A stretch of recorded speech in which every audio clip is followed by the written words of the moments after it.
Hablemos de polimorfismo.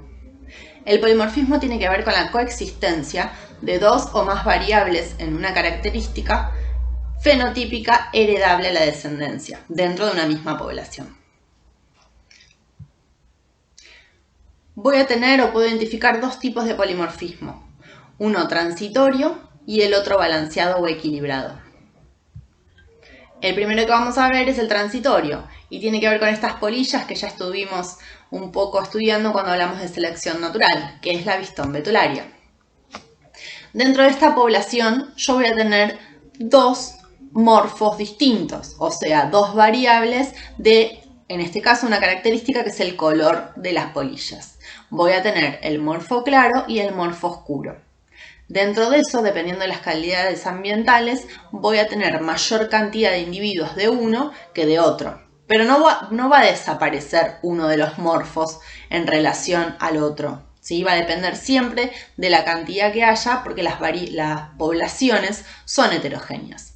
En este caso, previo a la revolución industrial, ¿sí? Donde yo tenía los troncos saludables cubiertos de líquenes, se veían favorecidos los morfos claros porque se mimetizaban con el árbol y no eran comidos por los pájaros.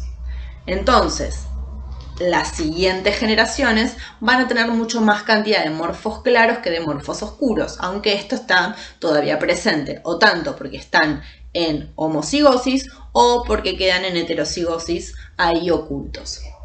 Luego de la revolución industrial, cuando empezó a aumentar la contaminación y se murieron los líquenes, los troncos expuestos quedaron mucho más oscuros. En este caso se van a ver favorecidos los individuos oscuros, porque van a ser miméticos y no se van a poder comer por las aves.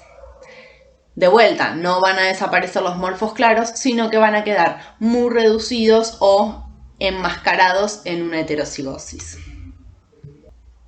En este caso, entonces, el polimorfismo va a ser transitorio porque va a depender de las condiciones ambientales. O sea, cuando baja la polución, vuelven a aparecer los individuos claros y cuando aumenta la polución, vuelven a aparecer los individuos o los morfos oscuros.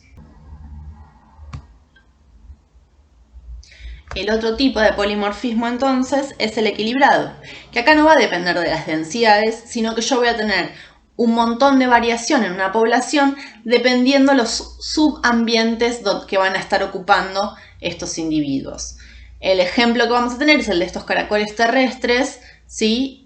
O semiacuáticos algunos, que tienen toda esta gama, esta variación de coloración y depende de dónde van a estar desarrollados. En lugares donde hay más piedras oscuras o algunos musgos más oscuros van a prevalecer los que tienen rayas y en lugares donde el suelo es liso, ¿sí? O en colores marrones y tonos claros, van a favorecerse los individuos claritos y sin rayas. En este caso no va a ser balanceado porque siempre van a estar presentes todos los morfos, en este caso de coloración, ¿sí? Sin depender de las condiciones ambientales, sino que yo tengo toda esta gama y toda esta opción de variación dentro de la misma población. Las especies se pueden separar como en dos grandes grupos funcionales en relación a su distribución. Una tiene que ver con las especies cosmopolitas, que están ampliamente distribuidas en el planeta, y las otras tienen que ver con las especies endémicas, que son propias de un lugar particular, que ese lugar puede ser súper restringido, como una laguna, ¿no? Pensemos en los patos de la laguna de Chascomús, o una provincia, ¿no? Pensemos, si quieren volver a pensar en patos, en los patos de la provincia de Buenos Aires, ¿sí? El endemismo entonces puede tener varias escalas. Hasta algo tan pequeño como el hueco del tronco de un árbol, por ejemplo, también puede generar o puede alojar especies endémicas. Cuando hablamos de poblaciones polimórficas, vamos a estar hablando más bien de poblaciones cosmopolitas. ¿Por qué? Porque van a estar adaptadas a diferentes ambientes, ¿sí? No como las endémicas. Si pensamos en los patos de la laguna de Chascomús, es muy difícil que haya variación o mucha variación ambiental dentro de la misma laguna. En cambio, si pensamos en los patos que se desarrollan ampliamente en Argentina y pensemos en la laguna de Chascomús, en una laguna de altura o en una laguna un poco más de zonas áridas, y probablemente allí haya polimorfismo porque las poblaciones van a estar adaptadas a los lugares puntuales en donde se van a estar desarrollando. Las especies endémicas tienen características particulares y me interesaba que viéramos un poco algunos ejemplos de especies endémicas en Argentina. Vamos a tener distintas especies que van a tener distintas adaptaciones al ambiente en donde se desarrollan. Vamos a empezar hablando de la guaraguazú, que es ese que parece un perro abajo a la izquierda, que si lo vemos tiene unas patas muy largas. Bueno, estos bichos, estas especies son de lugares pantanosos. Lo vamos a ver en los esteros de Liberá, por ejemplo, en Corrientes, en Entre Ríos, en Misiones, ¿sí? Y tienen esas patas tan largas para poder caminar en los cuerpos de agua, ¿sí? Y poder alimentarse. Como gran parte del territorio, en ese caso, está bajo agua, necesitan tener esta adaptación para básicamente no ahogarse.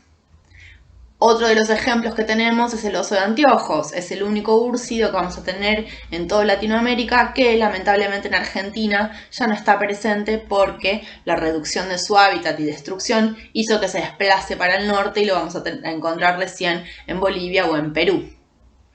Otro de los animales característicos de Argentina tiene que ver con toda la familia de los camélidos, llamas, guanacos, alpacas, que tienen un montón de adaptaciones para el ambiente en el que viven. El ambiente en el que vive, como sabrán, es zonas áridas y generalmente de altura. Entonces, por ejemplo, tienen los glóbulos rojos nucleados que le permiten conservar o respirar mejor en la altura, como saben que los mamíferos nos cuesta hacer.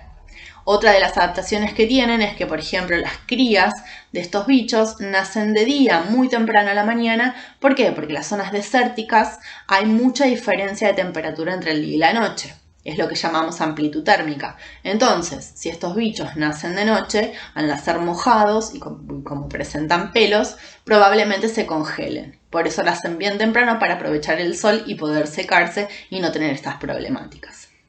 El resto, bueno, los zorros grises, el macatoviano es un pato, una especie, yo le digo pato, pero no sería, muy particular que se desarrolla en el sur y que tiene características ecológicas o requerimientos muy estrictos, como por ejemplo esa vinagrilla, esa planta en donde hacen sus nidos, que depende mucho de la contaminación ambiental. Entonces, si el lago está contaminado, no se puede generar esta vinagrilla y los bichos no pueden anidar.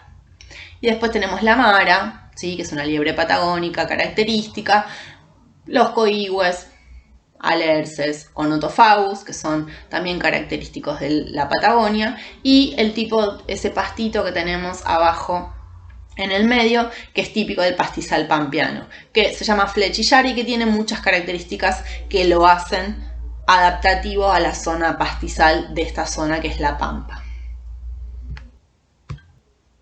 Decimos entonces que las poblaciones no son homogéneas, o sea que hay variación dentro de las poblaciones. Entonces vamos a ver cómo son esas variaciones y cómo las podemos agrupar. Vamos a ver dos tipos de variaciones intrapoblacionales. Una tiene que ver con las variaciones no genéticas, o sea que no dependen de su genotipo.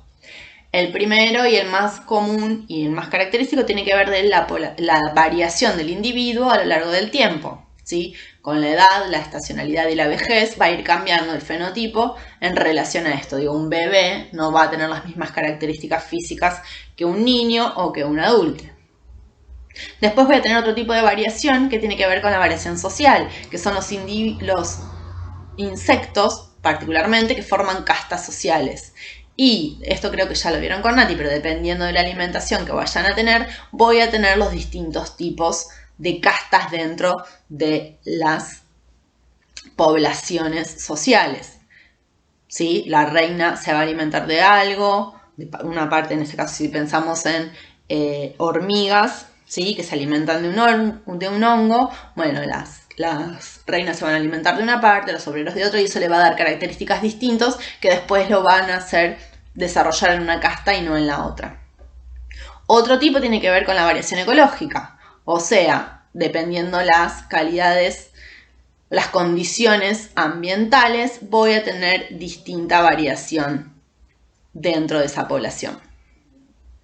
Otro tiene que ver con la variación traumática. Pensemos, por ejemplo, en parásitos. Lo que tenemos, esa fotito que tenemos abajo a la derecha, tiene que ver con una araña que fue parasitada por un hongo. ¿Qué hizo ese hongo? Bueno, fue creciendo en el interior, se fue alimentando de esa araña y empezó a salir cuando creció más que el tamaño corporal de la araña, empezó a salir por sus extremidades. Bueno, eso lo que hizo fue modificar un montón su condición fenotípica de la araña hasta hacerla prácticamente irreconocible. Otro tipo accidental puede ser el de las lagartijas cuando se cortan la cola. ¿Sí? Si bien no le va a afectar sobremanera y dependiendo en qué parte se corte poder volverse a regenerar, voy a tener una variación traumática porque va a haber una diferenciación en ese individuo que no va a tener cola. El otro tipo de variación intrapoblacional tiene que ver con las variaciones genéticas, o sea, con el genotipo. La primera tiene que ver con los individuos que tienen sexos separados, los dioicos, y esa variación asociada con el sexo, el dimorfismo sexual, estos caracteres sexuales primarios y secundarios que va a hacer que los individuos machos sean distintos de los individuos hembra. Tenemos el ejemplo, por ejemplo, de plantas en donde el gametofito y el esporofito van a ser distintos y las estructuras asociadas también.